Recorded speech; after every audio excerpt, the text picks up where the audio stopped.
সেই ছোট্ট তারেক রহমান আজকে দেশের প্রধানমন্ত্রী। 2 দশক পরে নিজ পৈতৃক ভিটা বগুড়াতে আসছেন। আজকে বগুড়ার উদ্দেশ্যে রওনা দিয়েছেন তার সহধর্মিণী জুবাইদা রহমানকে নিয়ে। প্রতিমধ্যেই অনেক উৎসুক জনতার ভিড়ে উৎসব মুখর হয়ে উঠেছে যেন পুরো রাস্তা। সাধারণ মানুষও প্রধানমন্ত্রী তারেক রহমানকে সরাসরি দেখে হাত নেড়ে অভিবাদন করছেন এবং সেলফি তোলা নিয়ে খুব ব্যস্ত হয়ে পড়েছেন। এদিকে প্রধানমন্ত্রীর আগমনকে কেন্দ্র করে ঢেলে সাজানো হয়েছে বগুড়া শহরকে। প্রতিটা অলিগলি এবং রাস্তায় সুন্দর সজ্জায় সজ্জিত করা হয়েছে।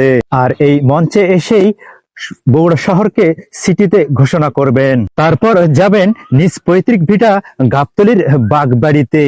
গাবতলীর বাগবাড়িতে উৎসব মুখর হয়ে উঠেছে গ্রামের সকল মানুষ।